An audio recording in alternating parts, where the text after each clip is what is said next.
அனைவருக்கும் வணக்கம். இந்த பதிவில் நம்ம எதை பற்றி பார்க்க போகிறோன்னு தெரிஞ்சுக்கிறதுக்கு முன்னாடி மறக்காமல் நம்ம சேனலை சப்ஸ்கிரைப் பண்ணிக்கோங்க. கூடவே பெல் பட்டனையும் கிளிக் பண்ணிவிட்டு ஆளுங்கிற ஆப்ஷனை கொடுத்துட்டிங்கன்னா நான் போடுற வீடியோக்கள் எல்லாமே மிஸ் ஆகாமல் நோட்டிஃபிகேஷனில் வந்துடும். இந்த பதிவு ரொம்ப ரொம்ப முக்கியமான பதிவு அப்படின்னே சொல்லலாங்க. எதை பற்றிய பதிவு அப்படின்னு பார்க்கறதுக்கு முன்னாடி இப்போ நமக்கு மார்கழி மாதம் நடந்துட்டுருக்குது இல்லையா? இந்த மார்கழி மாதம் அப்படிங்கிறது பார்த்திங்கன்னா தேவர்களுடைய பிரம்ம முகூர்த்த காலம் அப்படின்னு சொல்லலாம்.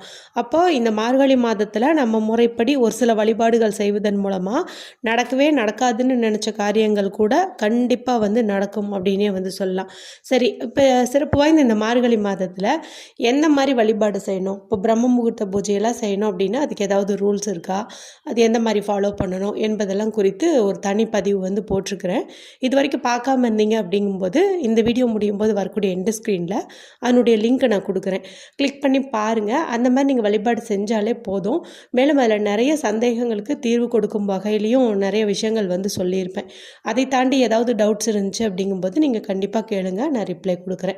அடுத்ததாக பார்த்திங்கன்னா மார்கழி மாதத்திற்குண்டான தேய்பிறை பஞ்சமி என்னைக்கு வருது, எந்த மாதிரி வாராகி அம்மன் வழிபாடு செய்யணும், திதி நேரம் எப்போ ஸ்டார்ட் ஆகுது முடியுது என்பது குறித்து தனி ஒரு பதிவு கொடுத்துருக்குறேன்.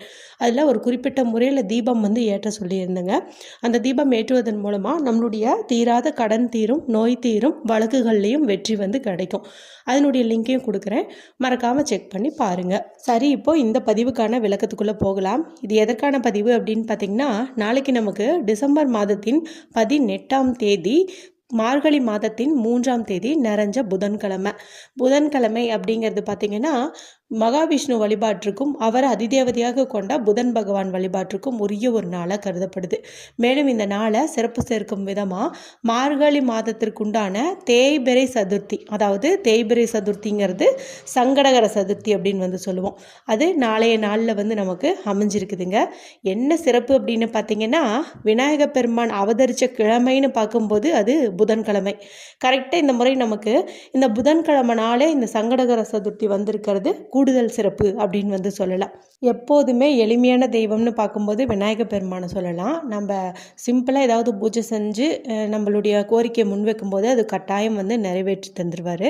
அப்படி இருக்கும்போது அவர் பிறந்த கிழமையில் அவருக்குரிய சங்கடங்களை போக்கக்கூடிய சங்கடகர சதுர்த்தி நாளில் நம்மளுடைய கஷ்டங்கள் தீரணும்னு நம்ம வழிபாடு செய்யும்போது நிச்சயம் அது நிறைவேறியே தீரும் அப்படின்னு சொல்லலாம். ஆன்மீக ரீதியாக இப்போ இந்த சங்கடகர சதுர்த்தி அப்படிங்கிறது ஒரு ஸ்பெஷலாக அமைஞ்சிருக்கு. அடுத்து பார்த்திங்கன்னா லா ஆஃப் அட்ராக்ஷன் படி கேட்டதை கேட்ட உடனே தரக்கூடிய, நினைத்ததை நினைத்த உடனே நடத்தி தரக்கூடிய 369 அப்படிங்கிற போர்ட்டலும் நாளைக்கு நமக்கு அம்சமாக அமைஞ்சிருக்குதுங்க. அது எப்படி இங்கே வந்திருக்கு அப்படின்னு பார்த்தீங்கன்னா, நாளைய நாளானது மார்கழி மாதத்தின் 3ஆம் தேதி. அடுத்து பார்த்திங்கன்னா இந்த வருடமானது 24வது வருடம். இதனுடைய கூட்டுத்தொகை அப்படின்னு பார்க்கும்போது 2 + 4 6ன்னு நமக்கு கிடைக்குது. அடுத்ததாக ஆங்கில தேதி டிசம்பர் மாதம் 18, இதனுடைய கூட்டுத்தொகைன்னு பார்க்கும்போது நமக்கு 9 அப்படின்னு அமைஞ்சிருக்குது. அப்போ 369 அப்படின்னு இங்கே சேர்ந்துருக்கு. இத்தனையும் சேர்ந்து இந்த நாளை ரொம்ப ரொம்ப சக்தி வாய்ந்ததாக மாற்றினதுனால நம்ம இப்போ கேட்கக்கூடிய கோரிக்கை, அதாவது எவ்வளோ பெரிய பிரச்சனையாக இருந்தாலும் சரி, அது கட்டாயம் நிறைவேறியே தீரும். சரி, இதை எப்படி செய்யணும் அப்படின்னு பார்த்தலாம். இப்போ சுத்தமாக இருக்கிறவங்க பூஜை பொருட்கள் தூய்மைப்படுத்திக்கோங்க. உங்கள் வீட்டில் விநாயக பெருமானுடைய படம் வச்சுருந்தீங்கன்னா அந்த படத்தை தூய்மைப்படுத்திட்டு சந்தன குங்குமம் இட்டுக்கோங்க. விக்கிரகமாக வச்சுருந்தீங்கும் போது நீங்கள் ஏதாவது ஒரு பொருட்களால் அபிஷேகம் செய்யலாம். பால் அல்லது சுத்தமான தண்ணீர் இந்த மாதிரி நீங்கள் அபிஷேகம் செஞ்சுக்கோங்க. அடுத்ததாக விநாயகருக்கு ரொம்ப ரொம்ப பிடித்தமான அருகம்புல் மாலை சாற்றுவது, வெள்ளருக்கம்பூ மாலை சாற்றுவது, இதெல்லாம் ரொம்ப ரொம்ப விசேஷம். இது அவசியம் பண்ணுங்க. இல்லைன்னா இது ரெண்டில் ஏதாவது ஒன்றாவது நீங்கள் வைங்க. இப்போ உங்கள் வீட்டுக்கு பக்கத்தில் விநாயகர் பெருமான் கோவில் இருந்துச்சு அப்படிங்கும்போது நீங்கள் அங்கே போகும்போது அருகம்புல் மாலை வாங்கிட்டு போங்க. வீட்லேயே சுண்டல் நிவேதனமாக வச்சு எடுத்துகிட்டு போயிட்டு அங்கே சமர்ப்பணம் பண்ணிவிட்டு அங்கே வரக்கூடிய பக்தர்களுக்கு நீங்கள் பிரசாதமாக கொடுக்கலாம். எப்போதுமே சங்கடகர சதுர்த்தி அப்படிங்கிறது மாலை நேரம் தான் வழிபாடு செய்யணும். அதனால் நீங்கள் சாயந்தரம் கோவிலுக்கு போகிறதுனா போயிட்டு வாங்க. இல்லை வீட்லேயே கூட இந்த மாதிரி நிவேதனம் வச்சு நீங்கள் வழிபாடு செய்யலாம். கொண்டக்கடலை சுண்டலை காட்டிலும் நாளைக்கு புதன்கிழமையாக இருக்கிறதுனால புதன் பகவானுக்கு உகந்த தானியமான பச்சை பயிரை நீங்கள் சுண்டல் நிவேதனமாக வைக்கிறது ரொம்ப ரொம்ப விசேஷம். உங்களுக்கு எது முடியுமோ அதை நீங்கள் செஞ்சுருங்க. அடுத்ததாக அடுத்ததாக முக்கியமான 2 விஷயம் நம்ம செஞ்சோம் அப்படிங்கும்போது நம்மளுடைய ஒட்டுமொத்த பிரச்சனைகளும் தீரும். பணக்கஷ்டம், மனக்கஷ்டம் எல்லாம் நீங்கும். நல்ல ஒரு செல்வ செழிப்பு உண்டாகும் அப்படின்னே வந்து சொல்லலாம். அது என்ன விஷயம் செய்ய போகிறோம் அப்படின்னு பார்த்தீங்கன்னா, விநாயகர் பெருமானுக்கு முன்னாடி ஒரே ஒரு பூ வந்து வைக்க போகிறோம். அது என்ன பூ அப்படின்னு பார்த்தீங்கன்னா, எளிதாக கிடைக்கக்கூடிய செம்பருத்தி பூ. அதுவும் சிவப்பு நிற செம்பருத்தியை நம்ம வச்சு வழிபாடு செய்யும்போது அளப்பரிய பலன்கள் நமக்கு கிடைக்கும் அப்படின்னே சொல்லலாம். இது குறிப்பாக இந்த சங்கடகர சதுர்த்தி நாள்னு மட்டும் கிடையாதுங்க. இப்போ உங்கள் வீட்டுக்கு பக்கத்தில் அரச மரம் இருக்குது, அங்கே விநாயகர் பெருமான் இருக்கார் அப்படிங்கும்போது வாரந்தோறும் வரக்கூடிய ஞாயிற்றுக்கிழமை நாளில் சிவப்பு செம்பருத்தி பூ நீங்கள் எடுத்துகிட்டு போயிட்டு விநாயகருக்கு வச்சு வழிபாடு செய்யும்போது நிச்சயமாக உங்களுக்கு அரசு வேலை அப்படிங்கிறது கிடைக்கும். அதாவது கவர்மெண்ட் ஜாப் வந்து நிச்சயம் கிடைக்கும் அப்படின்னே வந்து சொல்லலாம். உங்களுக்கு அந்த பூ கிடைக்கும், பக்கத்தில் கோவில் இருந்துச்சு அப்படின்னா ஒவ்வொரு ஞாயிற்றுக்கிழமையும் நீங்கள் தவறாமல் அந்த ஒரு விஷயத்தையும் வந்துட்டு பண்ணுங்க. இப்போ நாளைய நாளில் இது போல் ஒரு செம்பருத்தி பூ வந்து விநாயகர் பெருமான் முன்னாடி சமர்ப்பணம் பண்ணுங்க.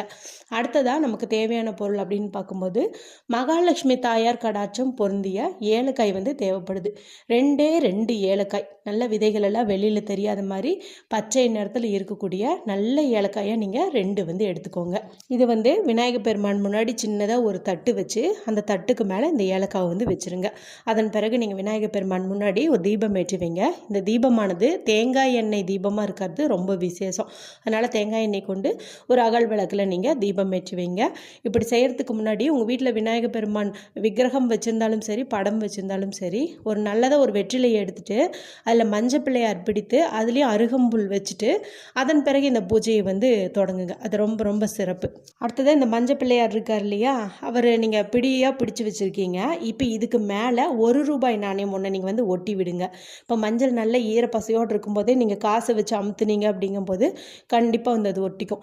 பெரிய பெரிய கோவில்களில் கூட பார்த்துருப்பீங்க, விநாயகர் பெருமானுடைய தொப்புள் பகுதியில் ₹1 நாணயம் வந்து வைப்பாங்க. ஏன்னா நினச்ச காரியம் நடக்கும், செல்வ வளம் அதிகரிக்கும் அப்படின்ட்டு. அது மாதிரி தான் நம்ம இப்போ மஞ்சள் பிள்ளையாரில் வந்து ஒட்டி வைக்க போகிறோம். இப்போ 2 ஏலக்காய் எடுத்துக்கிட்டீங்க இல்லையா, இப்போ இது உங்களுடைய இடது கையில் வச்சுக்கோங்க. வலது கை கொண்டு மூடிக்கிட்டு இப்போ நான் சொல்லக்கூடிய இந்த மந்திரத்தை வந்து சொல்லுங்கள். இது பார்த்திங்கன்னா தீர்க்கவே முடியாத பிரச்சனைகள் அது எப்பேற்பட்டதாக இருந்தாலும் தீர்க்கக்கூடிய ஒரு அற்புதமான மந்திரம் அப்படின்னு வந்து சொல்லலாம். அது என்ன மந்திரம் அப்படின்னு பார்த்தீங்கன்னா, வக்ரதுண்டாய ஹூம், வக்ரதுண்டாய ஹூம், வக்ரதுண்டாய ஹூம். இதுதாங்க. இந்த மந்திரத்தை நீங்கள் 27 முறை, 108 முறை, எத்தனை முறை வேணாலும் சொல்லலாம். அற்புதமான பலன்கள் உங்களுக்கு கிடைக்கும். இப்போ சொல்லி முடித்த பிறகு இந்த ஏலக்காயை விநாயகர் பெருமான் முன்னாடி முன்னொரு தட்டு வச்சிருந்தோம் இல்லையா, அங்கேயே வந்துட்டு மறுபடியும் நீங்கள் வச்சுருங்க. ஊதுபத்தி, சாம்பிராணி, கற்பூரம் எல்லாமே காட்டிட்டு உங்களுடைய பூஜையை வந்து நிறைவு செஞ்சுக்கோங்க. அதன் பிறகு நீங்கள் முன்னாடி நிவேதனம் வச்சிங்க இல்லையா, பச்சை பயிரோ இல்லை சுண்டலோ எது வச்சுருந்தாலும் சரி, அதை முதல்ல கொஞ்சம் எடுத்துகிட்டு போயிட்டு வெளியில் எங்கேயாவது எறும்பு புற்று இருந்துச்சுன்னா அங்கேயோ அல்லது மரத்துக்கடியிலையோ எங்கேயாவது கொஞ்சம் நீங்கள் போட்டுருங்க. இல்லைன்னா மொட்டை மாடிக்காவது போயிட்டு அங்கே எங்கேயாவது வச்சுட்டு வந்துடுங்க. இரவு நேரத்தில் காகம் வராது, இருந்தாலும் காலையில் வந்து ஏதாவது பறவைகள் கட்டாயம் வந்து அதை சாப்பிடும். ஏன்னா எந்த பூஜையுமே தானத்தில் தான் வந்து நிறைவு செய்யணும். இப்போ நம்ம வச்சுட்டு அதன் பிறகு நம்மளுடைய வீட்டில் இருக்கக்கூடிய குழந்தைகளுக்கு கொடுக்கலாம், நாமும் வந்து சாப்பிட்லாம்.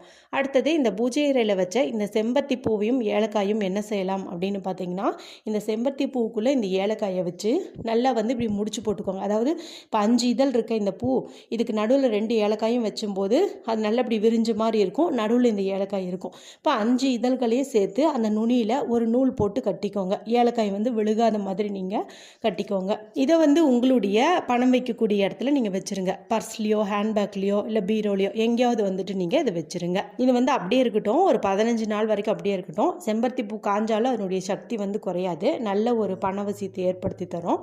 15 நாள் கழித்து இந்த ஏலக்காய், செம்பருத்தி பூ 2யுமே நீங்கள் ஓடுற தண்ணீரில் விட்டுருங்க, இல்லைன்னா மரத்துக்கடியில் எங்கேயாச்சும் வந்து நீங்கள் போட்டுருங்க. ரொம்ப ரொம்ப சிம்பிளான இந்த பரிகாரத்தை எல்லாரும் செஞ்சு உங்களுடைய மீள முடியாத கஷ்டங்கள்லேருந்து மீண்டு வாங்க. வீடியோ குறித்து ஏதாவது சந்தேகம் இருந்தால் கமெண்ட் பண்ணுங்கள். பிடிச்சிருந்தா மற்றவங்களோட ஷேர் பண்ணுங்கள், லைக் பண்ணுங்கள். மற்றும் ஒரு பயனுள்ள பதிவில் உங்களை சந்திக்கிறேன். நன்றி, வணக்கம்.